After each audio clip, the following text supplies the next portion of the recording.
እንደ መታደል ሆኖ ኢትዮጵያዊ፣ እንደ መባረክ ሆኖ ሰው፣ እንደ መቀደስ ሆኖ ኦርቶዶክስ። ፕሮግራምን ሰው ያይና ነገረኛ ነው፣ ቁጡ ነው፣ ነገር ሰርሳሪ ነው። የክፍለ ሀገር አራዳነትና የአዲስ አበባ አራዳነት ይለያያል። የክፍለ ሀገር አራዳነት አዲስ አበባ ሲመጣ ፋራ ነው። ይሄ ጸጉሬ ካሜራ፣ እዚህ ጋር ጆሮዬም ካሜራ ያለው። በጣም ዘፈን ወዳለው፣ አንጎራጉራለሁ የሚለውን ራሱ ጀስት አወራለሁ በሚለው ውሰድ። ክራንች ይዘህ መግባት አትችልም ማለት ጭንፈራ ቤት ክራንች ይዘህ አገባማል። እኔ አንተን ለማወቅ ዝም ብዬ ሉጫ ጸጉርህን ማየት አትናገረኛ ነኝ። ቆይ ልግለጽህ ብዬ ነው እኮ ለምን ትናገረኛ? እኔ ማቀበት የራሴ አንተ እኔን ካልተናገርክና ፕሮቮክ ካላረክ አይሆንም። ቅዳሴው ሲያልቅበት ቀረርቶ አከለበት ይባላል። ያው ከባድ ዘናጭ ነህ። ብዙ አውጥቼ የምገዛው የአፐር ቦዲ የምለብሳቸውን ነው። ምክንያቱም ለሌለ መስቀያ ብዙ ኢንቨስት አላረግም። የብርሃን ሰልፍ ነው ያነገተ ፍቅር ሰላም ጤና ለአዳም።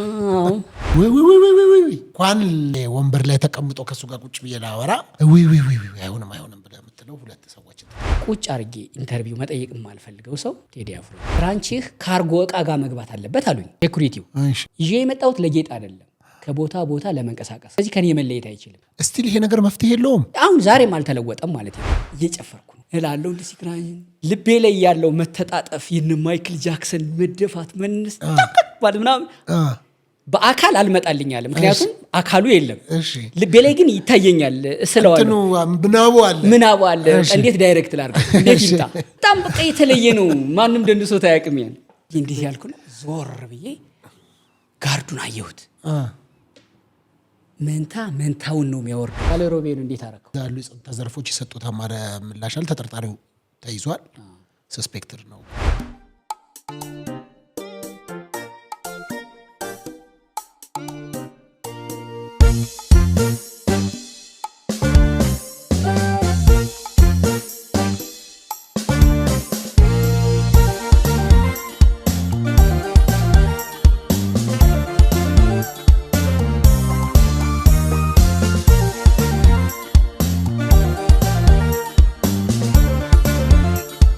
ብዙ ጊዜ እንደውም ከዚህ በፊት ኢንተርቪዎች ላይ ማንጎራገር ብቻ በቃ ስትበላም ስትጠጣም ስታንጎራጉር አያለሁ። እና ምን ይሄ ጭፈራ ምናምን ትወዳለህ? ጭፈራ ቤት ምናምን የመሄድ አጋጣሚ እንደዚህ በወጣትነት ምናምን የመሄድ አጋጣሚ ወጣት ነኝ ነገር ላይ አይ ተወጣ 40 ዓመቴ ሚዲያ ከጀመርክ ማለት ነው። አታረግቶ ወጣት ነኝ ግን ዘፈን ሚዲያ ከጀመርክ ዘፈን ዋው በጣም ዘፈን ወዳለሁ። አንዳንድ ዘፈኖች በጣም ኢነርጂ ኃይል ብርታት ይሆኑኛል። ሰማቸዋለሁ፣ አንጎራጉራለሁ። ግጥሞቹ ደግሞ በግጥሞቹ ውስጥ ያሉ መልእክቶቹን በጣም ግጥሞቹን በል እንጂ አሁን እኮ አንተ አንጎራጉራለሁ የሚለውን ራሱ ጀስት አወራለሁ በሚለው ውሰደው። ለማንጎርጎር ድምጽህ ተክዲዬ ታው እውነት ተክዲዬ የብርሃን ሰልፍ ነው ያነገተ ፍቅር ሰላም ጤና ለአዳም እንኳን ሰው እንስሳ ፍቅር ነው ሰራዊቱ ዱር አራዊቱ። በጣም ነው የምችለው። ድምጽህ እንደዚህ ነው። ይከሱሃል። አሁን ራሱ እኔ ምን እንዳልክ አልገባኝም። ምን ለመናገር ምን እንደሆነ አይገባህም አሁን። ስለዚህ እወዳለሁ ግን እንደዛ ጭፈራ ቤት ሆነ እንደ ታውቃለህ? አዎ እውነት በጣም በሚሊኒየም እንደውም አንዴ የገጠመኝ ልንገርህ። 2000 ላይ 2000 እሺ ጤና ከጎንደር እንደመጣሁ ነው። እርድናን ከተማውን መልመድ ማወቅ የሆነ የከተማ አራዳ የሚባሉ ሰዎች ቦታ ላይ መዋል ነው ብዬ አምናለሁ። አንተ በቃ አራዳ ለመሆን ገና የክፍለ ሀገሩ በዛም እኮ አራዳ ነኝ፣ ግን የክፍለ ሀገር አራዳነትና የአዲስ አበባ አራዳነት ይለያያል። የክፍለ ሀገር አራዳነት አዲስ አበባ ሲመጣ ፋራ ነው። ስለዚህ በዛኛውና በዚህኛው መካከል ማስታረቅ አለብኝ። ስለዚህ ቅኝቴን ማስተካከል አለብኝ። ቅኝቴን ለማስተካከል ደግሞ አራዶች የሚውሉበት ቦታ ትመርጣለህ። እንደዚህ ታያለህ። እና ትዝ ይለኛል ፒያሳ አሁን ፈረሰ። በአካል የሚባል ቤት ነበረ። አካል ሄድኩኝ። ሌሊት ነው የሚከፈተው። አፍተር 4 ሰዓት 6 ሰዓት በኋላ ነው የሚከፈተው። ሌሊት ማለት ነው። ሌሊት ነው ሄድኩልህ። በሚገርም ከዚህ በፊት ሌላ ነገር ልንገርህ። ወደ ቦሌ አካባቢ ነው ቤቱ። አሁን ረሳሁት። ሄድኩኝ። ክራንች ይዘህ መግባት አትችልም ማለት ጭንፈራ ቤት ክራንች ይዘህ አገባማል። ብረት ነው እንደዚህ አይነት ዱላ ተይዞ ይገባ ማለት ከሴኩሪቲ አንፃር እዛ ሰክረህ ወይ ደግሞ ያንተን ተቀብሎ ሰው ቢመታበት አትገባም አሉኝ። እንዴት እኔ እየተሳብኩ አልገባ ደግሞ እሱ ሌላ ዘንዶ ነው የምመስለው እየተሳብኩ ብገባ ደግሞ ሌላ ማስፈራት ነው። እንደዚህ ተከለከልኩኝ። አልገባሁም። የሆነ ሳትገባ ተመለስክ? አልገባሁም። አዎ በጣም ብዙ እንዲህ አይነት ነገር ብዙ ገጥሞኛል። በአካል ግን ከዛ በኋላ እንትኔን አስተካከልኩኝ። አቀራረቤ እንደዚህ እንዲጣል ምናምን ስትባል እንዴት እንዲባላል ምናምን ቆጣ ቆጣ ማለቱ ምናምን አለ አይደለ? ያኛውን ተውኩትና እንዴ እኔ ይሄ እኮ እግር ነው ምናምን እያልኩ በሐሳብ ነፃነት ጥበቆቹን ካሳመንክ ምንም ችግር የለም። እና ደጋግሜ ገብቻለሁ ከዛ በኋላ በአካል ሌሎች ቦታም ከዛ በኋላ ይሄ ተቀረፈልኝ ማግባባት እየቻልኩ ማለት ነው ቀስ ብዬ። ግን በአካል ገባሁ። ግን እሱ ላይ ከመምጣት በፊት እንደው አትገባም የተባልክ ቀን ምን አይነት ስሜት ነበረ ስትመለስ? ምክንያቱም ለመዝናናት ይሆናል የሄድከው ምናምን ወይ ከሰው ጋር ሆነ ሊሆን ይችላል። ምንድን ነበረ ፊሊንግ? በቃ ምክንያቱም የመጣኸው ገና መምጣቴ ነው ያኛው ሜንታሊቲ ይዣለሁ ብለሃል። ምን ተሰምቶ ተመለስክ? በሰላም ተመለስክ? ግን ሳትጋጭም ለምን ምናምን ብለህ? ከራሴ ጋር ታርቄያለሁ እኔ መጀመሪያ። በነገር ላይ ከራስ ጋር ስትታረቅ አንተ ሰላም ነህ። ስለዚህ ሰው ስለኔ ባለው ግምትና እኔን በተመለከተ በሚለው ነገር ላይ አልናደድም። ያን ጊዜ አካባቢ ነው ከራሴ ጋር መታረቅ ምናምን እኮ ምልህ ወጣትነት ነበር 22 ዓመት ነው ምናምን በክራንች ስትሄድ ማለት ነው 22ም ሆን ከ40 አቅምህ ተመሳሳይ ነው። ዝም ብሎ ልብህ ሊፈነዳ ይችላል እንጂ ያን ያህል የተለየ ወራቅ ብለህ ድንጋይ አትወረውረው። እሱ ደግሞ የባሰ ያስገልልሃል። ለምሳሌ እንደዚህ ክራንች ያዙ እንደዚህ ሰዎች አስቸጋሪ ናቸው ምናምን የሚባለው ሪል እነሱ አስቸጋሪ ሆነው አይደለም። በነገራችን ላይ ልክ የኔ አይነት ይገጥማቸዋል። የኔ አይነት እንዲህ አትገቡም ምናምን ይባላሉ። ያን ጊዜ በቤታችነቱ መገለሉ ምናምን ያጨሳቸውና ኃይል ይጠቀማሉ፣ ይሳደባሉ ምናምን ሰው እየሸሸ እንትን ይላቸዋል። ከዛ ኧረ እንደዚህ ክራንች ያዙ ሰዎች እኮ አስቸጋሪዎች ናቸው የሚል የጋራ ስም ይመጣል። በዛ በክራንቹ የሚማታሉ ደግሞ እነሱን ተማተው ሰው ከነሱ ጋር ይጣላ ይባላሉ። አሁን ደግሞ አንተ ቢጣላም የምር አንተ አሁን ከስጋ ትጣላለህ ምናምን ይላል ሰው። እና ያችን እኔ ስለማቃት በዚህ ምክንያት ከመጣ ከከለከለኝ ምልስ ነው የምለው። ታርቂያ ያለኝ አማራጭ እየቆየው እየተጨቃጨኩ በሄድኩ ቁጥር ትርፍ ነገር ነው ማገኝ። የብስጭት ውስጥ ነው የምትገባው። ስለዚህ ነው አይቻልም። ኦኬ እኔ በቅርቡ እኮ ከኮምቦልቻ ኤርፖርት የዛሬ 15 ቀን ኤርፖርት ላይ ስመጣ ክራንችህ ካርጎ እቃ ጋር መግባት አለበት አሉኝ የሴኩሪቲው። በእኔ ምክንያት 15 ወይ 17 ደቂቃ ፕሌን ዘግይቶብኛል። አሁን ዛሬም አልተለወጠም ማለት ነው ሰው። ከዛ ታግ አረጉበት። መጀመሪያ ታግ አታርጉበት፣ ይሄ እግር ነው ይዤ የመጣሁት ለጌጥ አይደለም፣ ከቦታ ቦታ ለመንቀሳቀስ ነው። ስለዚህ ከኔ መለየት አይችልም።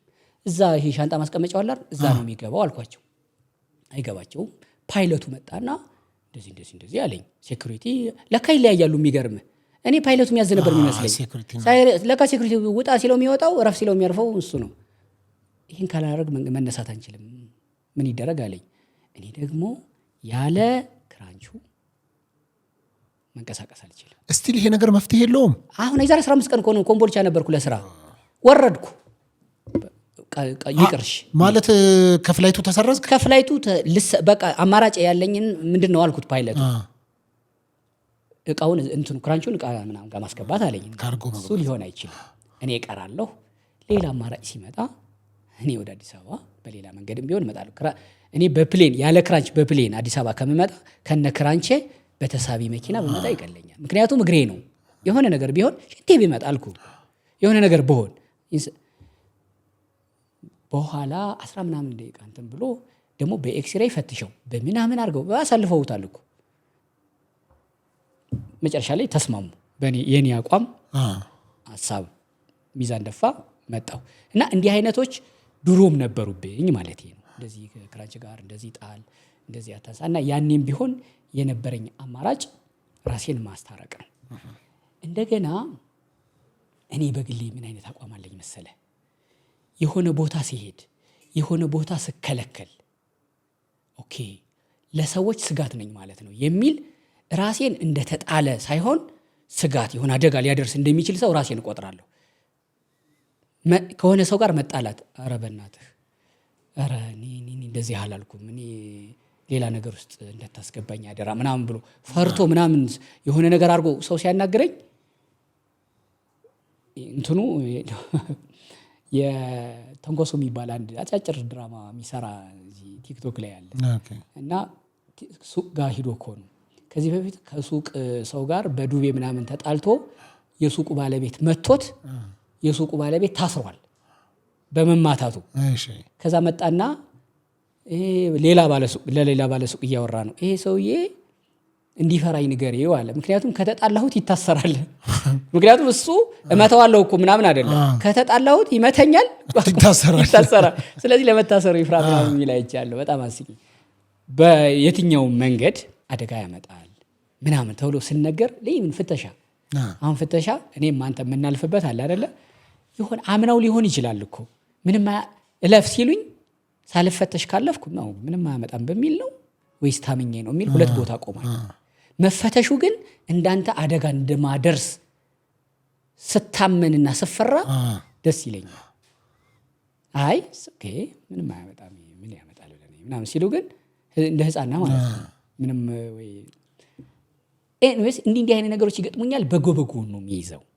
በዛ መንገድ በጊዜው የተለየ ቅራኔ አልነበረኝ። እንደው ተክልዬ እንትኑን ወደ ሲሪየስ ነገር ወሰድኩት፣ እንደ ጨዋታ ነበር ያነሳሁትና በዚህ አጋጣሚ እኔ ጋር የሚመጡ ሰዎች አሉ እንደዚህ አካል ጉዳተኝነትን ከእርግማንነት ጋር የሚቆርጡት በቃ የመጨረሻ ዴስቲኒ እንደሌለው ሰው የሚያስቡ፣ እንዳንተ ደግሞ በጣም ጠንካራ የተሳካላቸው በእርግጠኝነት ከዚህ ከአካል ጉዳት ጋር አሸነፈዋል ብዬ ከሚያምኑት ነኝ እኔ። እንግዲህ በሌላ መልኩ ብትወስደውም የኔ ለምን ለምሳሌ አካል ጉዳተኝነታቸውን ከመለመን ጋር ከዝቅተኝነት ጋር ከተረጅነት ጋር ማያያዝ ደግሞ አሉ። አሁን ደግሞ ለሌሎች ራሳቸው የሚያያይዙት ነው ራሳቸው በራሳቸው ጋር። ሁለተኛ ቅድም እንዳልከው ደግሞ ምንም አያመጣም ብሎ የማስገባት አካል ጉዳተኞችን ዝቅ አድርጎ የማየትና የመመልከት ባህሉ ገና አሁንም ያልሰለጠነበት ሁኔታ አለ። አሁንም እውነት ለመናገር ከዛ ጋር ተያይዞ አካል ጉዳተኞች ሆነው ስራ መስራት እኩል ብቃት እንዳላቸው የማይቀበሉ። ስለዚህ እንዲህ አይነት አስተሳሰብ አለ ነው አለ። ይሄን ሳቤስ በዚህ አጋጣሚ አንተ ምን ወደፊትም ይቀጥላል መኖሩም አይገርመኝም። እንኳን አካል ጉዳተኛ ሆኜ እኔ አሁን በክራንች ነው የሚሄደው፣ አንተ ያለ ክራንች ለዛውም ደግሞ ዛፍ የምታክል ቁመተ ስጋ ምናምን በአንተና በሌላው ሙሉ አካል ባለው ሰውም ልዩነት አለ። እንኳን አካል ለሌለውና በድጋፍ ለሚሄድ ሰው ችግሩና ብልሃቱ ግን የሚመስለኝ ያለ አቅም ምንድን ነው? አካል ጉዳተኛ የሆነው ለራሱ የምችለው ምንድን ነው ብሎ ያስብ። ከራሱ ጋር የሚሄድ ነገር የምችለው ዊልቸር ላይ ከሆነ እዛ ላይ ቁጭ ብዬ ልሰራ የምችለው ነገር ከቦታ ቦታ የመንቀሳቀስ ችግር የለው። ስለጎደለው አካል 24 ሰዓት እያሰበ ነገር ግን ስለ አካል የሚያስብ ደግሞ ዋና አእምሮ አለው። ዋና ትልቁ ሰው ደግሞ ሌላኛው ሰው ስለ ሰው አካል መጥቶ እንዲህ ነው የሚል ተራ ግምት አለ። እኔ ለመምከር አይደለም፣ እኔ በዛ ውስጥ ስላለሁ ለማውራት ያክል ነው እንጂ መካሪ ሌላ ነገር፣ ሌላ እውቀት፣ ሌላ ሙያ ይጠይቃል። መካሪ አይደለሁም። ያሉትም ያላች ሙሉ አካል የሆኑ ሰዎች በዚህ አካል ውስጥ ላሉ ሰዎች ከቻሉ መንገዳቸው ላይ የሚገፉት ዊልቸር ላይ አሁን ይህን ስልህ ፊዚካሊ የመንገድ ጠረጋ ማለት ብቻ አይደለም፣ የብዙ ያስተሳሰቦችን ጠረጋ ሊሆን ይችላል። ከቻሉ እነሱም መንገዱን እየጠረጉ ከኔ የባሰ እኔ አፈሳ አድርጌ እንደምራመደው ሳይሆን በድጋፍ በዊልቸር የሚመጣ ሰው አለ ለሱ እንቅፋት ይሆናል ብሎ መንገዱን እያነሱ ቢሄዱ፣ ምክንያቱም የነሱ ሸክም ናቸው። ለምሳሌ እዚህ ከተማ ላይ የተራበ ህሊና ላለው ሰው ማለት ነው ብዙ ስለ ሙሉ አካል የሚል እያየህ ህሊና ካለህ አንተ አታልፍም። ነገር ግን ችሎ እየሰራ ህይወትን እየመራ ካየ ግን ደስ ይልሃል። ካንተ አልፏል፣ ያንተ ኃላፊነት ነው ማለት ነው። እንደዛ እንዳይሆን ደግሞ የሚሰብር ነገር አለመናገር። ምክንያቱም ይኸውልህ እንኳን በአካል እንትን ስትል በኖርማል አካልህም ሆነ ያስተሳሰብና የመረዳት ልካችን ይለያያል። አካል ላይ ሲሆን ደግሞ በጣም የሚሰብር ነገር አለ። ምክንያቱም ቁጭ ብሎ መዋሉ አለ፣ ያስተሳሰብ ልዩነቱ አለ፣ ብዙ ነገር። እሱ ባይሆን ግን ዋናው መፍትሄ ያለው እኔ መፍትሄ ያለው ካንተ አይደለም፣ ከሱ አይደለም፣ ከኪም አይደለም። መፍትሄ የሚመጣው ከኔ ነው። እኔ ራሴ ምንድነው የምችለው? ምንድነው የማውቀው? በተፈጥሮ የጎደለኝን ነገር በራሴ ልሞላው። እኔ እኮ የራሴ ፈጣሪ ነኝ። በነገር ላይ እኔ እኮ ራሴን እኮ ነው የፈጠርኩት። የሆነ ጊዜ ከኮንፊደንሴ የሆነ ቆይቷል አምልጦኝ እንዲጭራው ልጅ እኮ ነው የመለስኩት። እንደዚህ ስመልሰው ግን ያኔ ድጋሚ እንዳይሄድ ነበር ስለ ራሴ ያለኝ ያ የመጣው አብዛኛውን ጊዜ ከሰዎች እንዲሁም አንዳንድ ጊዜ የሆነ ጊዜ ላይ በጣም ራሴን ሁሉ አጥቼው ምን አስብ ነበር ዝም ብዬ አሁን እዚህ ቦታ ቁጭ ብዬ ማለት ነው እንደዚህ ይሁን በዚህ የሚያልፉ ሰዎች ግን እዚህ ጋር ቁጭ ያለውን እንደ ሰው ነው የሚያዩት ወይ የሆነ ግንድ ምናምን አድርገው ነው የሚያዩኝ ወይስ እንደ ሰው ያዩኛል? ኦኬ እንደ ሰው ሰላም ይሉኛል ወይስ እንደ ሰው እንዴት አድርግ ይሉኛል ምናምን። እኔ ራሴን ለሰው የሆነ ነገር የጎደለው ምክንያቱም ነግረውኛል እንደዛ የሆነ ነገር የጎደለው አድርገው ነግረውኛል።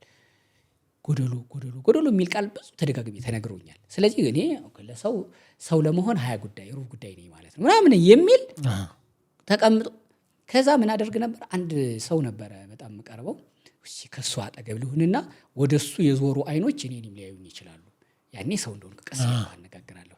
እሱን እንዴት ነህ ሰላም ነህ ሲሉ እኔ ሃይ ተክላይ እንዴት ነህ እባላለሁ። እስኪ ሰው መሆኔን በዚህ መንገድ ላለማምደው ምናምን እያልኩ ከዛ እሱን ፍለጋ እሱ ደግሞ ጨቀጨከኝ ማለት ምናምን ኦኬ ራሴን ለምንድን ነው ደግሞ የሆነ ታክሲ ባስ ሲይዝ ደግሞ ክፈል መባል ኦኬ እያልኩ ቀስ እያልኩ ከዛ ከሰው ጋር መጣላት ከሰው ጋር መሰደብ ምናምን በነገር ላይ ስድብ ያበረታኛል።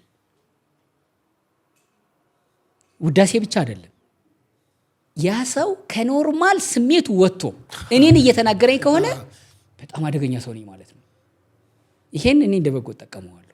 እንዲህ አድርገው ራሳቸውን እኔ የሄድኩበት መንገድ ሁሉ ለሁሉም ይሰራል ማለት አይደለም፣ ግን ሁሉም ራስ የምችለው ነገር ምንድን ነው? ጓደኞች እዚህ ሄደው እኔ እዚህ ቦታ ቁጭ ብዬ ጓደኞች እዚህ ደርሰው እኔ ያንተ ፉክክር ካንተ ጋር ነው። እንደገና ሌላ ደግሞ ሙሉ የሆኑ ሰዎች ምናልባት በነገር ላይ አሁን ብዙ ሰዎች አንተን ጨምሮ ሌሎችም የኔ መዛነፍ የኔ መጉደል የኔ መጎዳት ላንተ ድምቀት ነው በበጎ ካየኸው። አሁን ብዙ ሰዎች ምን ይሄ ምናምን ብለው እንደው ሌላ የሚሰማቸው ሰዎች ስላሉ ነው ቃሉን ማለት ደግሞ እንጂ ለኔ ችግር የለም እንደዛ ሲናገሩ ሰማቸዋለሁ እኔን ፐርሰናሊ። ነገር የኔ መደብዘዝ የኔ መጉደል የኔ በክራንች መሄድ አንድ ነው ብዙ እንኳን ውብ የማይባል ዝግን ቁመና ምናምን ያለው ሰው ሲሄድ ከኔ የተሻለ ማን ይደምቃል? እሱ ይደምቃል። ስለዚህ እሱ እንዲደምቅ እኔና ደብዝዞኛል ፈጣሪ በበጎ ካየኸው። ለሱ መድመቅ የኔ በደብዝ እሺ ከአሮጌ ቤት አጠገብ አንድ አዲስ ቤት ተሰራ አይደለ?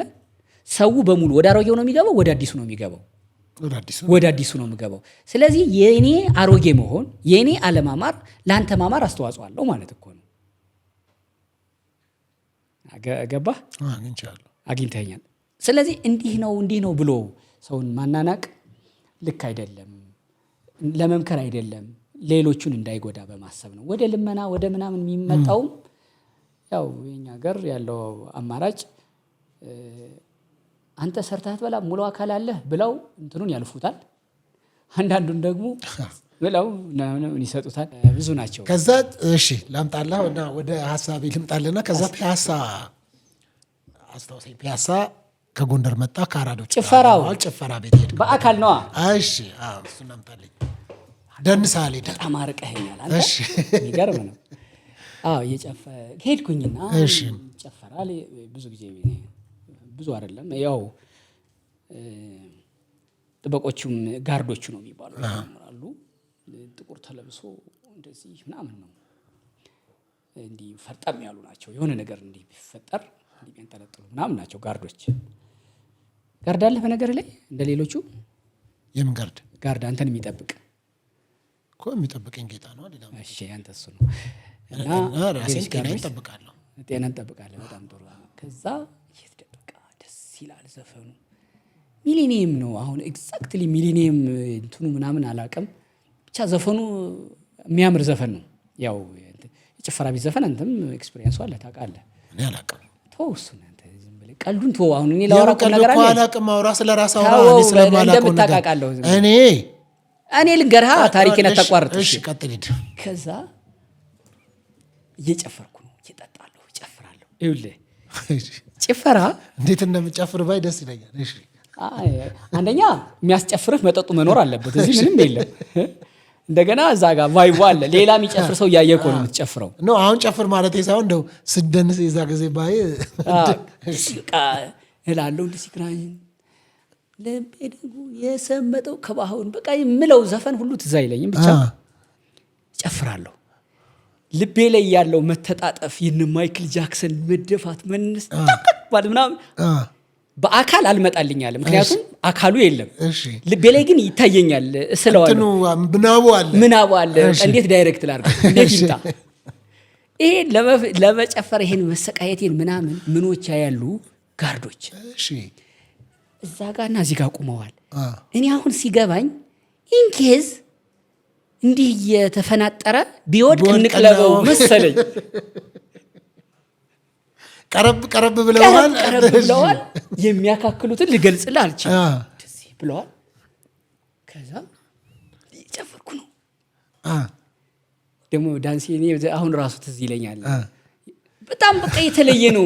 ማንም ደንሶት አያውቅም። ያን ከዛ እንዲህ ያልኩ ነው። ዞር ብዬ ጋርዱን አየሁት። መንታውን ነው የሚያወርደው። አለቀሰ። መንታውን ነው የምልህ። መንታውን ነው። አሳዘነኝ። ከዛ ሌላ ነገርም የሆነ ነበር የመሰለኝ። ለካ እሱ ያው ጋርድ አይደለ? እዛ ብዙ ሰዎች ሲተጣጠፉ ሲደንሱ ምናምን ያያል። እኔም እነሱን እያየሁ ነው ምሰቃየው። የኔ መሰቃየት ለመደነስ እንደ ሰዎች የማደርገው መፍገምገም እና የኔ ልደንስ ስል አለመቻል አንጀቱን በልቶታል። እያነጻጸረኝ እንዲሁ ምን አለ እንዲሁ አንድ እግር ሰጥቶት እንዲሁ ደስ ቢለው ምናምን እያለ የመጨረሻ መንታውን ነው የሚወርደው። ፒስ አባዬ ምናምን ጭፍልቅ አረገኝ። እንደዚህ በደስታ ይመችህ ቃፈታ ትሪትመንት። ከዛ በኋላ ተውኩ። የእኔ መደነስ ይሄን ያህል ሰው ካሰቃየብኝ ቢቀርብኝስ? ተውኩ። ከዛ በኋላ ገባኝ።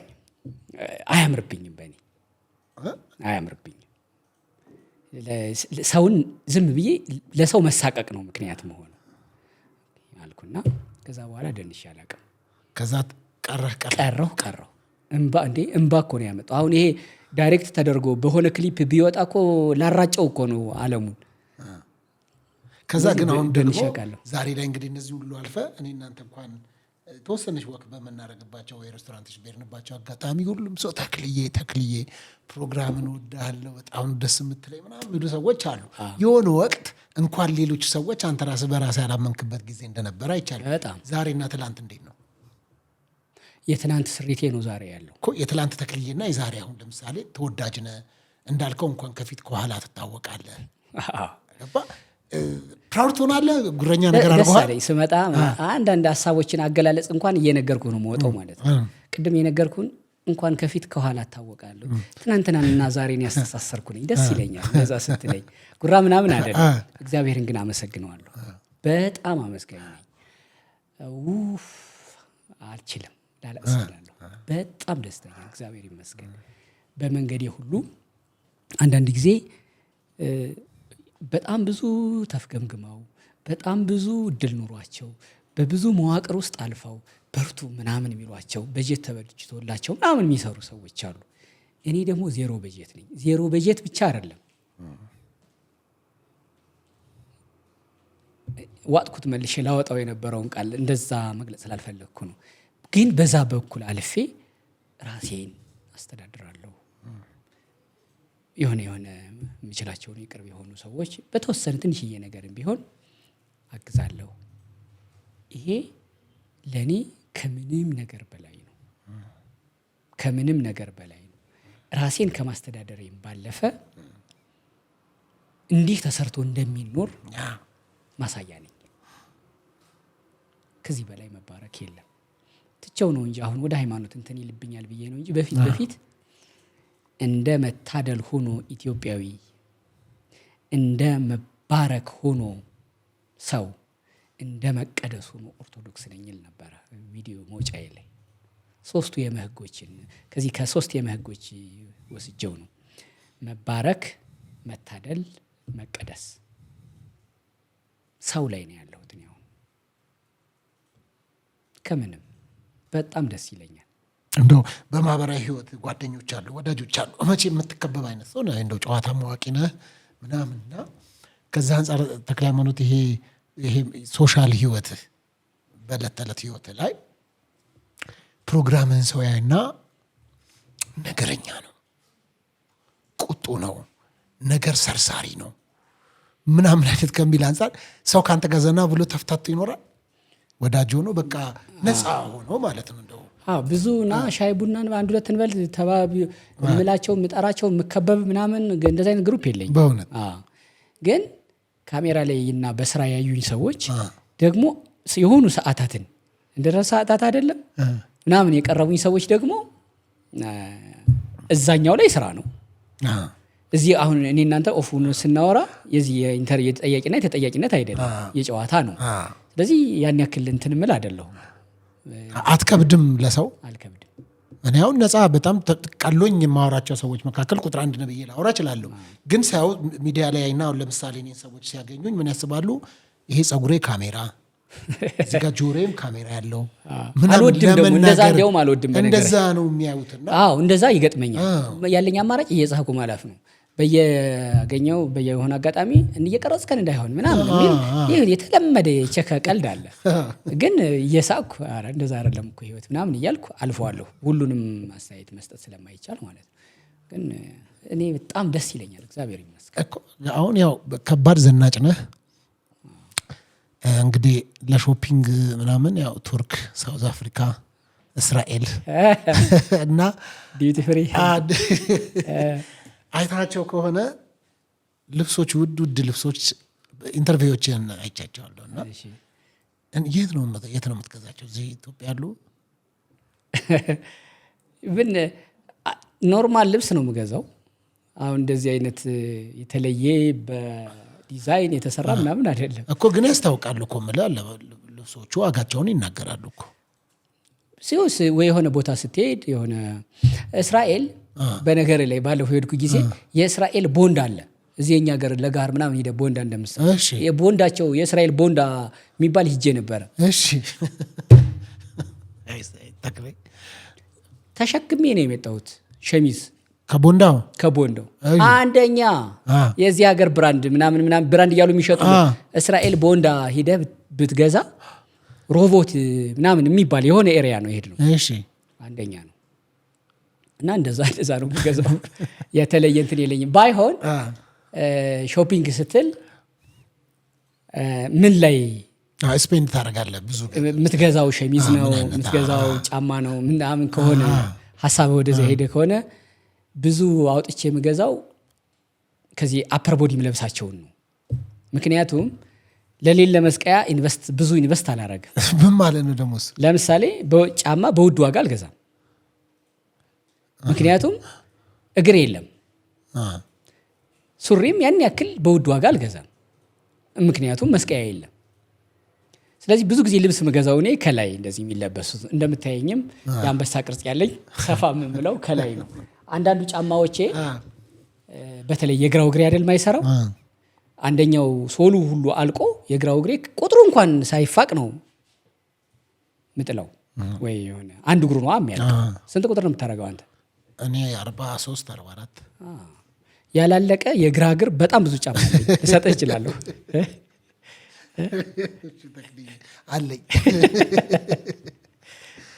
በጣም ጥሩ። እንደው በህይወቴ ባደርገው ወይም ደግሞ ባወራው ቁጭ አድርጌ እኔ ቴብል ላይ ባናግረው ኢንተርቪው ባደርገው የምትለውን ሰው አንድ ወይ እንኳን በእኔ ወንበር ላይ ተቀምጦ ከሱ ጋር ቁጭ ብዬ ላወራ አይሆንም ብለህ የምትለው ሁለት ሰዎችን ትጠራለህ።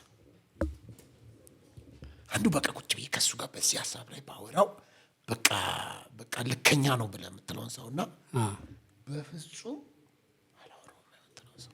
በፍጹም ኢንተርቪው ማድረግ የምትፈልገው እና የማትፈልገው ከየትኛው ልጀምርልህ? የሚገርም ጥያቄ ነው። በነገር ላይ ማድረግ ከማትፈልገው ጀምር። ከሱኛው ተመልካቾች የጠብቁ እስቲ። የመጀመሪያው ፊደል ነው መስማት የፈለግኩት። እሺ ማድረግ የማልፈልጋት ሴት ናት። የሚገርም ድምፃዊት ናት። እሺ ማድረግ የማትፈልጋት ነው ያልከኝ?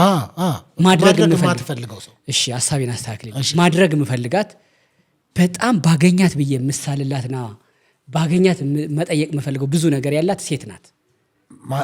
ስሟን ጠቅሳታለህ? ምናልባት ድምፃዊት ናት። ድምፃዊት። እሺ ምናልባት ምን መሰለ አሁን በመብሰል ደረጃ ነው ያለ ነው።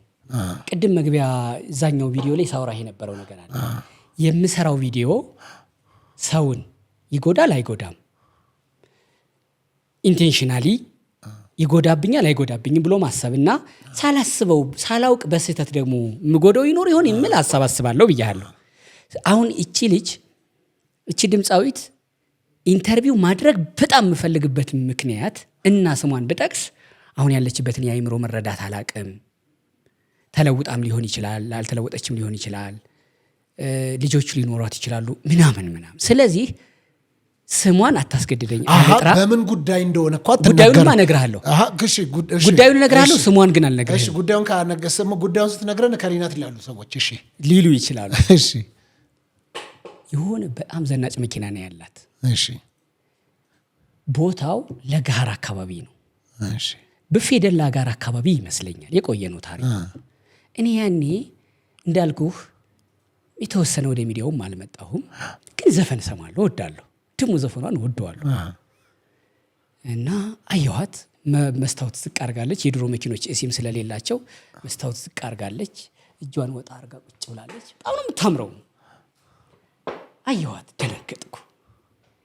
ሰፍ ብዬ የማቀው የምወደውን ሰው አገኘሁ ብዬ ደግሞ እኔ ድሮም ልጅም ሆኜ በሬዲዮ መደመጥ፣ ሬዲዮ ላይ ሆኖ ማውራት ምናምን እንደዚህ አለኝ እና በካሜራ ያያቸውን ሰዎች ስታገኝ ይነዝርሃል። እንደዚህ ለመጀመሪያ ጊዜ እንዳገኛቸውም አይሰማህም ካሜራ ላይ። አሁን ፋሚሊየር ነገር አለው። ያ ነገር ተሰምቶኝ ደግሞ ምን ትለኝ ይሆን ብዬ ዘፈኖቿን እንደማቅሰው እንዲህ ስታገኘኝ ምናምን ትለኝ ወይስ ስሟን ጠራው ራቅ ብዬ እንደዚህ ምናምን። በጣም ነው እኮ ማን ብለህ ጠራሃት እንዴ? ከጠራሁ ምን ቅድም አልጠራም ለምን አለ? አራዳ ሆነ ሙታ ነው። አይ ጥያቄ ነው። እሺ ስሟን ጠራሁት፣ ቅፋራኳት ለማድረግ ነው እንጂ ቅፋራኳት ሳይሆን ሂጄ ቃል ወንጀ ሀጋር ገበቃ አድናቆትን መግለጽ ምናምን ሰፍ ብዬ እንዲህ በቃ ፍልቅልቅልቅ ብዬ የሚገርምህ ያለኝ የሌለኝን ሳቄን ተጠቅሜ ደስ ብሎኝ ነው። በእርግጥ ብዙ ነገር ሁሉ ነገር ስቆ ነው የተጠጋኋት። ከዛ እጇን እንደዚህ ያወጣው ነበር። ዝርዝር የለኝም አለች። ዝርዝር የለኝም ምን ብለሃት አንተ? እንደመወዳት ዘፈኗን እንደማደንቃት አለቀ። እንደዚህ እየተሳብኩ ሄድኩና ስል ዝርዝር የለኝም አለች። እኔ ደጋግሜ ተብየው ስለማውቅ ቶሎ ይገባኛል። እግዚአብሔር ይስጥልኝ።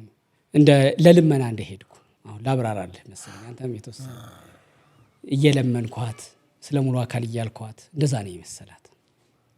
ወይ ደግሞ በዛ መንገድ እኔን መመለስ ፈልጋለች። እኔ በእርግጥ ስለ ሙሉ አካል እርጅኝም አላልኩም።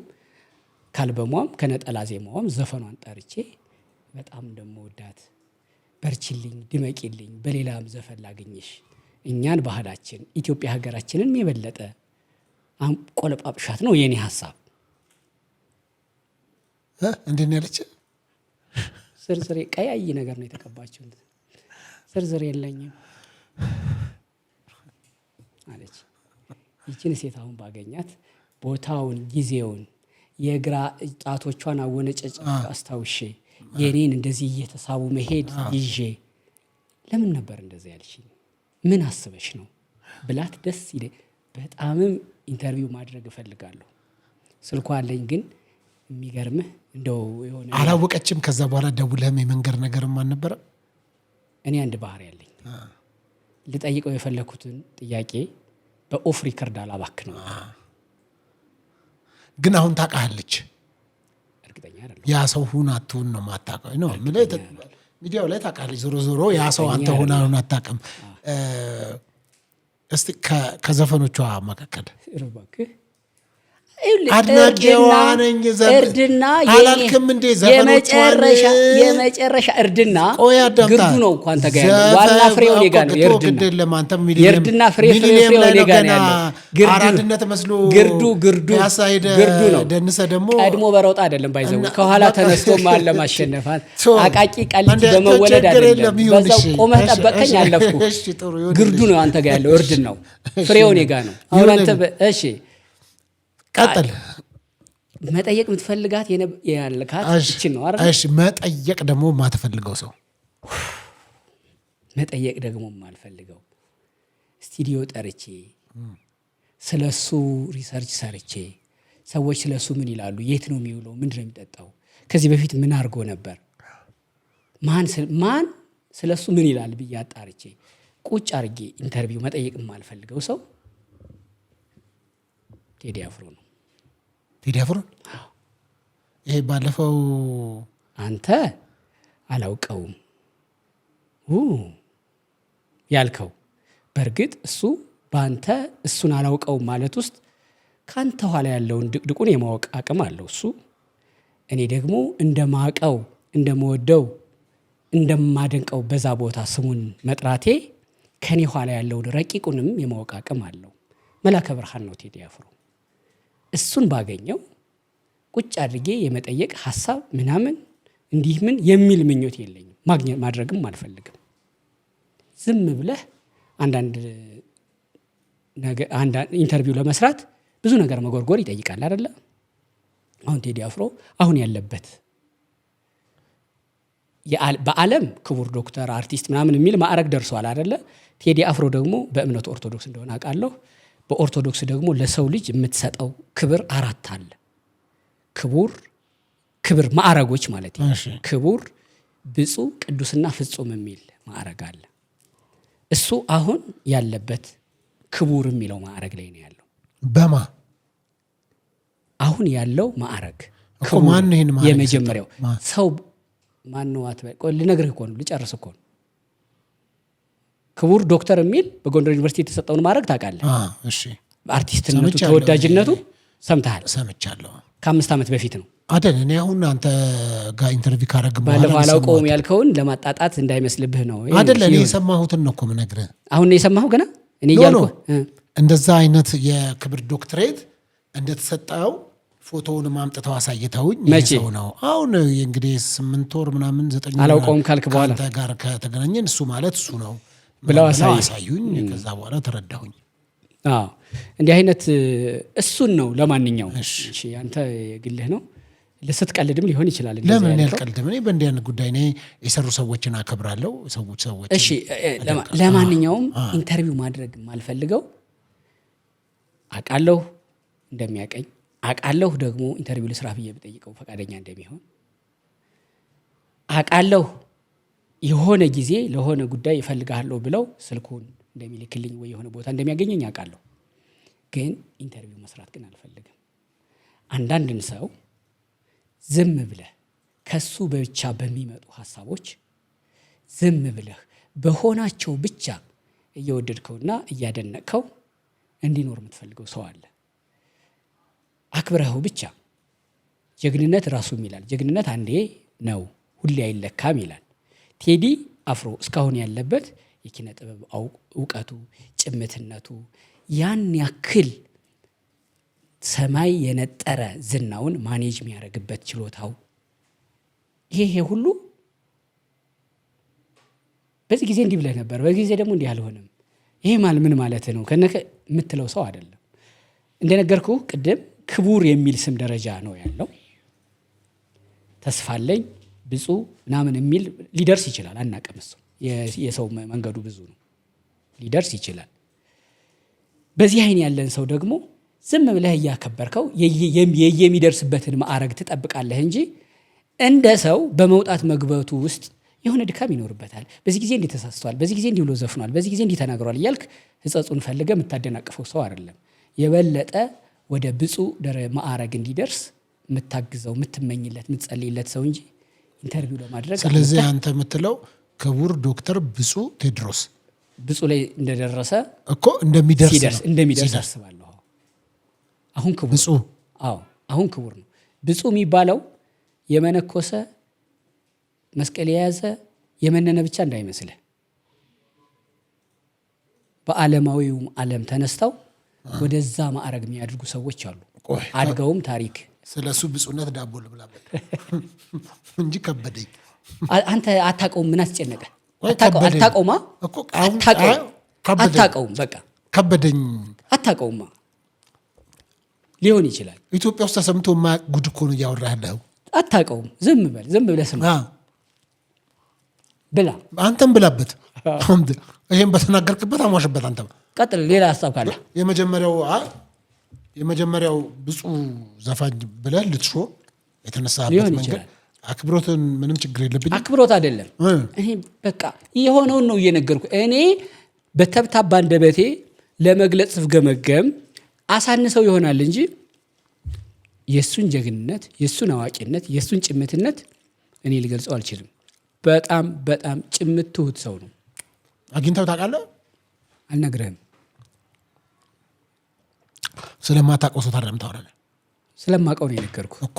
አግኝተው ታውቃለህ ያልኩህ ስለማታውቀው ነው። አሁን ለአንተ ማነገር እኮ አግኝተው ታውቃለህ ስል ካልተናገር ከማታውቀውን ሰው በዚህ ያክል ደረጃ ማግኘት ማለት ይችል ልንገርህ። እሺ፣ በጸባይ ማግኘት ማለት ማለት ነው በአካል ተገናኝተህ ኮፊ ጠጥተህ አውርተህ ሰምተው ታውቃለህ? አላውቅም እኮ። ታዲያ በማታውቀው ሁኔታ ሚዲያ ላይ ባየኸው ሁኔታ ብቻ ይህን ሁሉ ገለጻዎች ማድረግና ብፁዕነት ማዕረግ ለመስጠት መጓጓትህ ከምን የተነሳ ነው? እንዲሁ የመውደድ ብቻ ነው? አይደለም።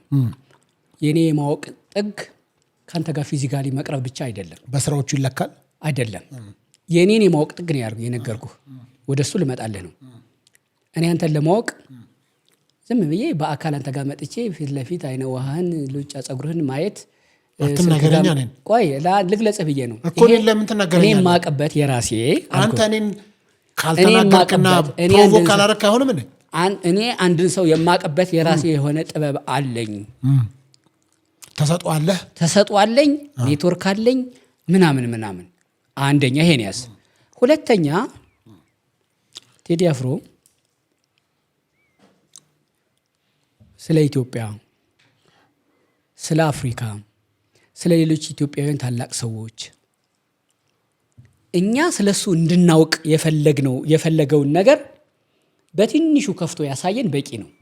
ከዚህ በላይ በሩን ቢበረግደው ምን ያህል ልናውቅ እንደምንችል አስበው። በጣም ብዙ እናውቃለን።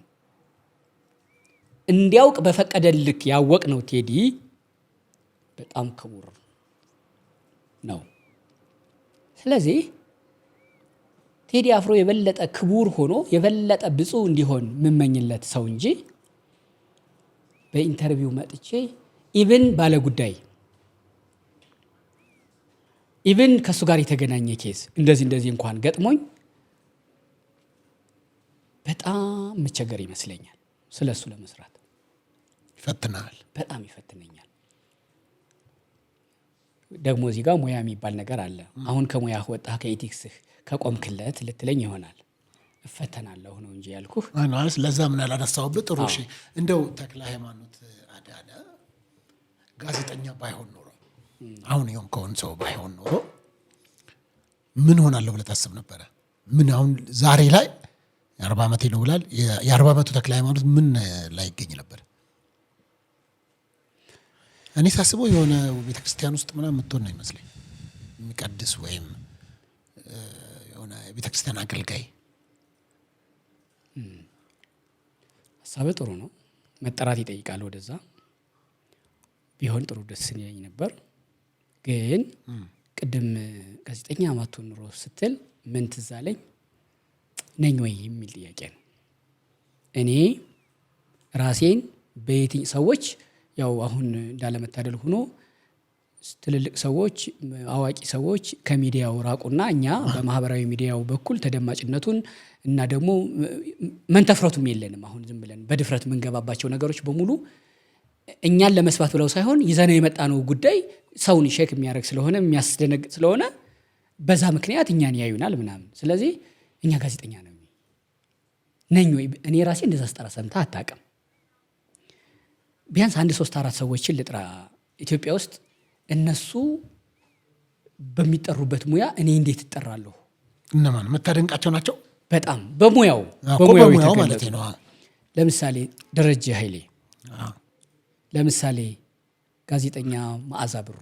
ደረጃ ኃይሌ ትላንት አግኝቼው ነበር። እሺ ለምሳሌ አሁን አንተ ብርቅ ሆነብህ ነው እሱ። በጣም ነው የምወደው። ማይ ጉድ እንዴት እንደገለጽኩለት በጣም የምወደው ሰው ነው። እሺ ለምሳሌ እንደ በረከት በላይነህ፣ ለምሳሌ እንደነ ተመስገን ደሳለኝ፣ በጣም ደግሞ ከወጣቶቹ እንደነ አላዛር አስገዶም የሚባል ልጅ ታውቀዋለህ? አላዛር አስገዶም በጣም የሚገርሙ ሰዎች ናቸው። አሁን እኔ እነሱን ቁጭ ብዬ ስሰማ እነሱ በሚጠሩበት እነሱ በሚተዳደሩበት ሙያ ጋዜጠኛ ምናምን ስትለኝ ሽምቅቅ እላለሁ። እነሱ እኮ በነገራችን ላይ ነኝ ብለው ይሄን ስም እኮ አይጠቀሙትም። እነሱ ከትህትና ብዛት አይደለም ስማ እንትን አታውለታል። አሁን ጋዜጠኛ የሚባለው ማን ምን ያደረገ ነው? የሆነ ዶክተር የሆነ እንትን ይሰጠራ አንድም ሁለትም ሆድ ቀዶ የሰፋ ምናምን ልትል ትችላለህ። አሁን እኛ እነዚህ የጠራሁልህ ሰዎች በመንተፍረቱ እንደው ይሄ ማህበራዊ ምኑ ነገር ይይዛቸውና እንዴት ከዚህ ጉዳይ ጋር ቁጭ ብዬ ስሜ ይጠራል፣ እኔ ባለሁበት እንዴት ይሄ ጉዳይ ሲብራራ ያለው ምናምን የሚል የሙያ ኢቲክሱ ይዟቸው ቁጭ ያሉ ሰው ትልልቅ ሰዎች ዝም ሲሉ እኛ መንጨርጨር ያዝን አፍረተ ቢሶች ስለሆንን ማለት ነው። እና አሁን እነዛ ዝም ባሉበት እኛ ስናወራ እኛ ሚዲያ ላይ ጋዜጠኛ ምናምን መባልን በጣም ፈራዋለሁ። ጋዜጠኛ ነኝ ወይ ነው? አዎ ያው ምልህ መጣያ ነው። ዞሮ እንደው ሚዲያ ላይ ዝም ብለህ መንቀሽቀሽህን ብለው ስለ ትህትና መልካም ነው። ስለ ትህትና አይደለም ስለ እውቀትና አክብሮትም እኮ ገባኝ። አላዛር አስገዶምን ልንገርህ። ብስራት ሬዲዮ እያለሁ አላዛር አስገዶም ሰኞ ወይ ማክሰኞ ጧት ትንታኔ የሱ ነው የውጪ በስመ አብ ወወልድ ወመንፈስ ቅዱስ ትንታኔ ሲሰራ በነ ኤልያስ መልካ አቀናባሪነት የተሰራ ሙዚቃ ምኑን አዝናናህ? ለኔ ስልኬ ላይ ሪከርድ አደርጋታለሁ። የሳምንቱን ትንታኔ እስከሚቀጥለው ሳምንት እስከሚያቀርብ አዳም ታደሰ ነው ያን ቀን ራሱን ፕሮግራሙን የሚመራው። ትንታኔያችን አላዛር አስገዶም ይፈተፍተዋል አልኩ።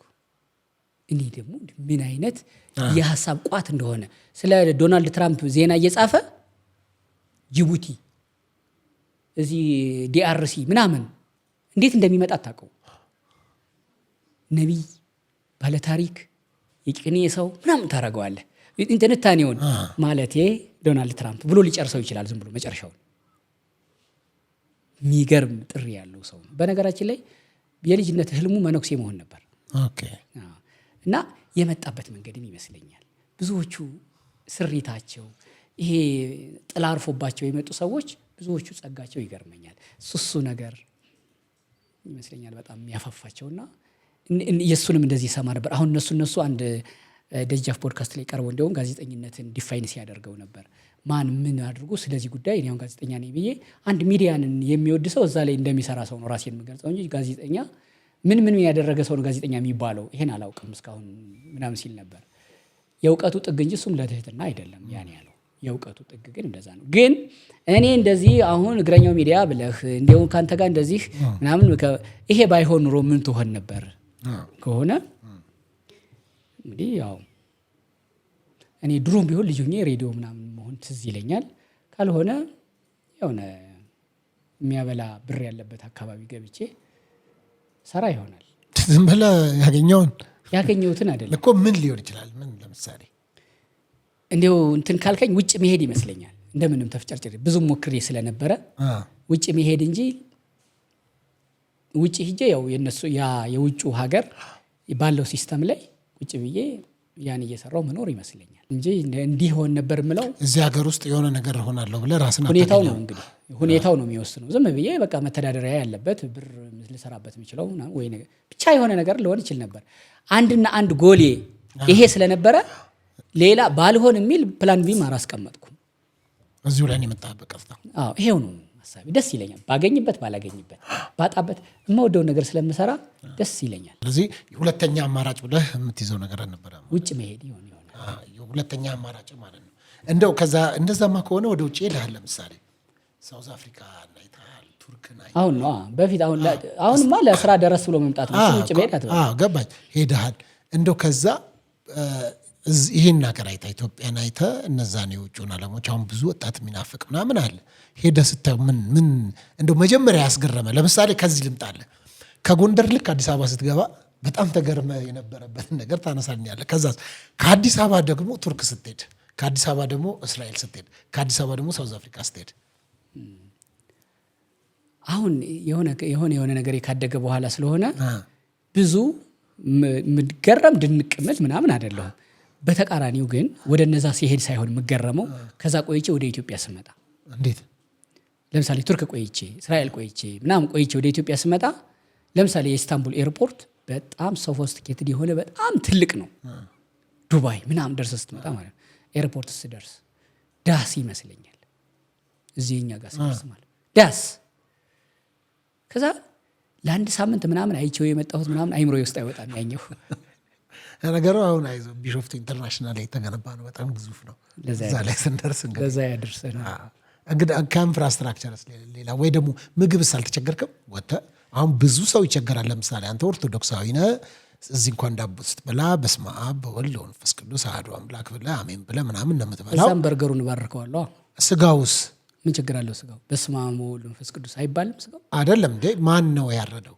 እሱ አይደለም ባርከህ ነው የምትበላው። አባቴ ይኸውልህ የመጣን ነገር በስመ አብ ወወልድ ወመንፈስ ቅዱስ አሐዱ አምላክ ብለህ ስትባርከው በዛው ቅጽበት የረከሰውን እየቀደስከው ነው። የመጣበት መንገድ አይደለም፣ አንተ ጋር ያለው ነው ቀዳሹ። ራይት።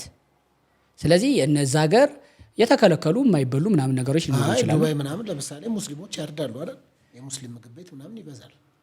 እንደዛ የሚባል የለም። ኢንተርናሽናል ናቸው፣ ዓለም አቀፍ ናቸው። ስለዚህ ትበላለህ፣ ያገኘኸው በደንብ ነው የምበለው። እንዲያውም ውጭ ስወጣ የአበሻ ምግብ ምናምን ምግብ ቤት ፈልጌ አልሄድም። ምክንያቱም ከዚህ ጥየው የሄድኩትን እዛ ይዤ አልፈልገውም። ለዛውም በውድ የሀገሬውን ምግብ ሊያውም ውድ ነው ደግሞ እኮ እዚህ ሀገር አበሻ ምናምን ብለው ይዘው ይሄዳሉ። ውድም እንደዛ ከሄድኩ ለየት ያለውን የእነሱን ሀገር በልቼ ምናምን። አሁን ለምሳሌ የፈረስ ስጋ አለ። የፈረስ የውሻውን አንተ ነህ ኮሪያ ስትሄድ የምትበለው። እኔ ስርዓት ያለው ነው። የበግ ለምን ላይ ብቻ ትለጥፈዋለህ? አንተ ወደ አይደለ ከምግብ ጋር የተያዘ እንደዛ አይነት ነገር ከምግብ ውጣ። ከአባታችን ጋር ሰርተሃል። ከምግብ ውጣ አልወጣም። ከአባታችን ጋር ራሱ ሰርተህ እንደውም የአህያ ስጋም እንደማይከለከል ምናምን ብሎ አንስተውልህ የተዘጋጀህበት ሀሳቦች ካሉ ትዝ ያለህ ዝም ብለህ አታምጣ። ለምንድን ነው ተዚያ አውርተንበታል። ይሄ የቆየ መደጋገም ስለ ምግብ ስላነሳህ እኮ ነው። ውጭ ከሄድክ አይቀር እኔን አምጥተህ ነው እኔ ላይ ነው ወስደህ ትለጥፋለህ እኔ ላይ ምግብ አንተ ነው የምትበላው ብለህ፣ ግን አንተ ቅርጥፍ አድርገህ በልተህ መተህ ማለት ነው። እሺ ይሁንልህ ለአንተ። እና ስለዚህ ኤኒዌይስ በስተመጨረሻ የምናነሳቸው ሀሳቦች አሉ። በተለይ እኔ ምን አውራበት እፈልጋለሁኝ ከዚህ ከዲሞክራሲ ጋር በተያያዘ እንዴት ምን ታስባለህ? ምንድን ነው ያንተ እይታ እስቲ እሱ ላይ? ዲሞክራሲ ማለት ነጻነት አይደለም? ስለዚህ ይሄን ዲሞክራሲን እንዴት ታየዋለህ? እኔ አሁን ዲሞክራሲ ለኢትዮጵያውያንና ለአፍሪካውያን አያስፈልግም ብዬ አምናለሁ። አንተ እንዴት ታያለህ?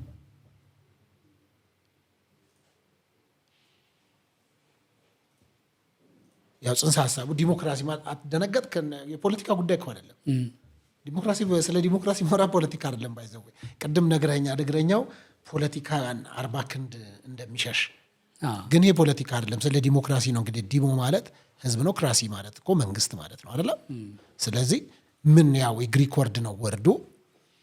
በዲሞክራሲ ውስጥ ደግሞ የተለያዩ ህዝብ መንግስትን ይመርጣል፣ መንግስት ደግሞ የመረጠውን ህዝብ ያስተዳድራል በነፃነት አይነት ነው ጽንሰ ሀሳቡ። ስለዚህ እኔ ደግሞ ይሄ ዲሞክራሲ የሚባለው ለምሳሌ ነፃነት በሚባለው በዚህ በአፍሪካውያን ዘንድ ትንሽ በልካችን አልተሰፋም፣ ሀሳቡም ደግሞ ትንሽ ወጣ ያለ ነው፣ ለእኛ ልክ አይደለም ብዬ ስለማምን ለምሳሌ ላብራራ ካል ፈርተኸዋል እዛ ላይ ሀሳብ መስጠት ለምንድን ነው? ተናገር። ነፃ እኮ ነው ይሄ እኮ በነፃነት እኮ ማውራት ትችላለህ እኮ ሀሳብ ነው። አይዞ ወደ መንግስት ጋር የሚሄድ ፖለቲካ ላይ የሚሄድ ጉዳይ አይደለም። ሌሎቹ ላይ ደፈር ብለህ እንደምትናገረው ለምን አትናገርም? በቃ እንደዚህ ነው። እሺ ተክልዬ እንግዲህ ተመልካቾች አይታችኋል። አስበላኝ ዲሞክራሲ ይኸውልሽ፣ ኤኒዌይስ ለአብራራ እኔ ያየሁበት መንገድ ዲሞክራሲ ለምሳሌ አንዳንድ ሰው ይናገርህና እየሰደበ ዲሞክራሲያዊ መብቴ ነው ይላል። መናገር መብቴ ነው ይላል። መናገር ነው እንጂ የምትችለው መሳደብ አይደለም። ገብቷል አንዳንድ አካሄዶችን።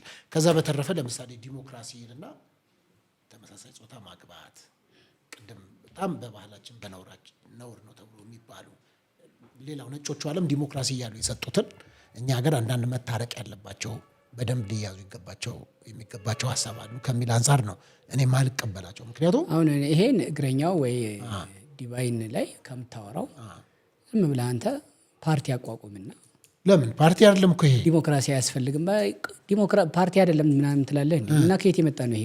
አይደለም ከቸርቻችሁ ነው የመጣው? የፖለቲካ ይመስልሃል አንተ ከቸርቻችሁ ነው ስለፈራህ ተክልዬ እንጂ ከቸርች ነው የመጣው ይሄ ዲሞክራሲ። ደምጣ ነገርኩህ የግሪክ ቃል ነው አልኩህ እኮ ዲሞ ማለት ህዝብ ነው፣ ክራሲ ማለት ደግሞ መንግስት ነው ብዬ እኮ ነገር የቃል ማብራሪያውን ለኔ ቶ እኔ 99 ቃላት አመጣልሃለሁ ይሄን የተመለከተ ምን አምጣ ተግባሩ አንድም አላመጣህም። ተግባሩ ግን ዲሞክራሲ ማለት የስርዓተ መንግስት ሲስተም ነው እኮ እሱንም አልኩህ። አዎ ስለዚህ አንተ አሁን እኔ ስለ ዲሞክራሲ ምናምን ከመጠየቅ በፊት አንተ ዝም ብለህ እንደዚህ ማውራት ከፈለክ ወይ እንደ አንዳንድ ሌሎች እንደማያቸው ይሄን ያክል መንግስት ይግዛ 1000 ዓመት ምናምን እያሉ የሚቀደዱ ሰዎች አያለሁ። የት ነው ያያቸው? አያለሁ ከሌው አለልህ እኮ የት አየህ ነው? አያለሁ ብዙ ቦታ እኔ እዛ ውስጥ 1000 ዓመት ምናምን 100 ዓመት እንደዚህ ነው ብልጽግና እንደዚህ ነው ምናምን ሲሉ አያለሁ። ብልጽግና እኮ የሚገርምህ የስልጣን ዘመኔ አሁን 1 ዓመት ቀርቶኛል፣ በሚቀጥለው ዓመት አዲስ ምርጫ አድርጌ ነው ስልጣኔን ከመረጣችሁኝ ማድሰው ብሎ እኮ ራሱ እየተናገረ ነው። አንተ ዘላለማችን ግዛን ምናምን ለመወደድ እንደዚህ ስማ የጠቅላይ ሚኒስትሩን ስም እየጠሩ ምናምን በነገር ላይ ቅዳሴው ሲያልቅበት ቀረርቶ አከለበት ይባላል። አንዳንድ ሰዎች የራሳቸውን መንግስተ ሰማያታቸውን አውርተው ያን ሁሉ ሰብከው ምናምን መውጣት ሲያቅታቸው ስለ መንግስት ያወራሉ፣ ስለ ምድራዊው መንግስት። ያም ደግሞ እንደው በጣም የሚገርም በጣም የሚቀፍ በማይመስል መንገድ ማለት ነው። ምን ማለት ነው? እሱን ነገር አያለው። አንተ አሁን እሱ ልታናገር ይፈልገን ከሆነ ወደዛ አልገባም። እኔ ወደዛ ላናግርህ ምናምን ለምን ታድበሰብሰዋለህ? አይ ጥያቄው ማውራትም አልፈልግም። አይ ከተናገርከው አይቀር ለምን አትናገር? አረ አመሰግናለሁ። በነገራችን ላይ አይ ለምን ትፈራዋለህ? ከተናገርከው አይቀር ይኸውልህ እንትን አይደለም ትልቁን ጉዳይ በእኛ አሁን በዚህ በተራ እንትን ብሎ መጨቃጨቅ። አይ መጨቃጨቅ አመሰግናለሁ። እንግዲህ መጽሐፍ ቅዱስ ነው እኮ የሚናገረው ለዋኖቻችሁ ተገዙ ለመንግስት እንድንጸልይ ነው። እስቲ ሁለተኛ አሁን ለምሳሌ እኮ በድጋፍም ላይሆን ይችላል በመቃወምም ላይሆን ይችላል ሀሳብ ነው እኮ ነፃ ሀሳብ ነው እኮ የሚንሸራሸረው። ሳነሳ አትፍራ፣ የሀሳብ ነፃነት አለ። እኔ እፈራዋለሁ፣ ሀሳቡን ነው የምፈራው። መፍራት ይሄን በመናገር እንዲመጣብኛል ምናምን ሳይሆን ዝግጅቱ የለኝም፣ በዚህ ጉዳይ እውቀቱ የለኝም። ስለዚህ እኔ በማላውቀው ነገር ላይ ገብቼ ለምን ዲሞክራሲ ምናምን ሰዎች የሚሉትን አንተ የሆነ ነገር ልንገርህ ካልከኝ ቁጭ ብዬ ልስማህ፣ አልቆርጥብህም፣ አስተላልፈዋለሁ። እግረኛው ላይ ሰው ይለካህ፣ ማነህ ምንድነህ የሚለውን በምታወራው በምን ይለካኝ? እኔን በምታወራው ይለካህ። አየ እኔ ዲሞክራሲ አያስፈልግም ስል በልካችን ሊሆን ይገባል። ዲሞክራሲ ሌሎች ያደጉ ሀገር የሰጣቸውን ውጥንቅጡ የወጣ ባህል ነገር ላይ ጥሏቸዋል ነው እያልኩ ያለሁት። ከፖለቲካ ጋር የተያያዘ አይደለም እያወራሁ ያለሁት። መጀመሪያ ደረጃ ዲሞክራሲ ሰጪውና ነሹ ማን ነው? አሁን ጨርሰናል አይደለ? አመሰግናለሁ። አልፈለከውም፣ ምክንያቱም ትፈራዋለህ ሀሳቡን። ለማንኛውም ኤኒዌይስ ይሄ የምታየው አካባቢ እንደምታየው ሰቤት ፍየል ቤት አካባቢ ይባላል። ስቱዲያችን በጣም ያምራል። ማታና ወክ የምናደርግበት ቦታ ነው። እንግዲህ መንግስት በሰራው በጣም ይሄ አዲስ አበባ እንትንም ወስዳለሁ ፈቃደኛ ከሆንክ የአዲስ አበባ የወንዞች ልማት ሰሞኑን እንሄዳለን። እዛ ላይ ፈቃደኛ ከሆንክ ራሱ እንደግረኛው ሚዲያ የባሌ ሮቤን ጉዳይ ጠይቃለሁ እያልኩ ነው። የባሌ ሮቤን ጉዳይ ማንሳት ይችላል። ባሌ ሮቤን እንዴት አደረከው? እንደዚህ አይነት ታሪኮች በጣም ይገርሙኛል። እኔ ከምን ደረሰ? በዚህ አጋጣሚ 1-2 ክፍል ሰርተህበት ቪዲዮን አይቻለሁ። 2 ክፍል ሰርቻለሁ። 3ኛ ክፍል ባሌ ሮቤን ሄዳለሁ። በነገራችን ላይ በዛ ያሉ የጸጥታ ዘርፎች የሰጡት አማረ ምላሻል። ተጠርጣሪው ተይዟል፣ ሰስፔክትድ ነው ብለህ። የምር ግን እንደዛ ልጆቹ ያሉትን አይነት ያደርጋል ሰውየው? እኔ አላውቀውም እኮ እኔ እንዳንተ ነው የሰማሁት። እኔም አንተ ቁጭ ብለህ እንደሰማህ ሰውየውን አገኘኸው? ሰውየውንም አውርቻለሁ፣ ደውሎልኝ ነበረ። ናና ምላሽ መስጠት ትችላለህ የሚል ሀሳብ ሰጥቼው ነበረ፣ ቀጥሬው ነበረ። ያው አልተገኘም። ግን በዛ አጋጣሚ ቤቱ ታሸገ። ሲፈተሽም አንዳንድ እቃዎች መረጃ ጸጥታ አካላት አገኙ። በዛ የተነሳ ቤቱ ታሸገ። አይ ቲንክ ጠፍቶ ነበር አሉ። አይ ቲንክ ትላንትና የሰማው ዜና ደግሞ በቁጥጥር ስር ውሏል የሚል ፎቶ ልከውልኛል። ዋው! ሚዲያችን ጠቅለል ስናደርገው እንዲህ አይነት የታፈኑ ድምጾችን ማውጣት ጠቃሚና አስተማሪ ሀሳቦችን ደግሞ ባለሙያዎችን አዋቂዎችን የጻፉ ሰዎችን መጋበዝና እንዲህ የአደባባይ ጉዳይ ማድረግ አሁን ይሄ ሊያስመሰግንህ የሚገባ ስራ ነው። እህቶቻችን ባርነት በዚህ ዘመን እንደዛ ሄዳው ስራ ስትሰራ ቆይታ ሲፈልግ ለሱ ፍትወተ ስጋ ነው እያለ በጣም ነውር ነው። እንዲህ አይነቱ ነገር ማውጣት ይልመድብህ። ዲቫይን ሾው የምትሰራቸው ስራዎች ከዚህ ከጭቅጭቅ ከምናምን እየወጡ ወደ ሰው የወረዱ እንዲሆኑ ምኞቴ ነው። እንዴ ያው እሺ፣ እንደ ምክር እንደ ታላቅ ምክር ልቀበል። እንደ አዋቂ እኮ እንደ ታላቅ ምክር እንደ አዋቂ እኔ አዋቂ ነኝ። እኔም ስማ እኮ አዋቂ ምን እንደ ትልቅ ምኳል ተለወጥ። እኔ ዝም ብለህ የሆነን ሃይማኖት የሆነን ምናምን መተው ለሚናገሩ ሰዎች ታንሳኔ ሃይማኖት አንስቻለሁ ለሚናገሩ የሚቀርቡ አንተ አንድ የተናገርከው ነገር አንድ የተናገርካት ሞዳ አቃላለች። እሺ አፌ ለተናገረው እግሬን ይሰድቡኛል ብለሃል። ስለዚህ እንግዳው መጥቶ ለተናገረው ሐሳብ እኔ ልትሞግተኝ የምትችልበት ምንም አይነት ለዛ መድረክ መሆን ነው እኮ። አየህ አሁን አንተ ዛሬ ባይዘው አንተም ባታመጣው ተክልዬ እጃቸው ላይ ነው ዛሬ ስልክ ማንም ሰው ሐሳቡ መጥቶ የሚናገር እኮ አንተ ግን እኔ ሳመጣቸው በነገራችን ላይ አንተ ብቻ አይደለም አይረዳው። እኔ ከመንገድ ዳር አንስቼ አላመጣቸው ገብቶኛል። እኔ ስታመጣቸው ገብቶ እኔም ጋር የነበረው ወቀሳ እኮ ነው ይሄ።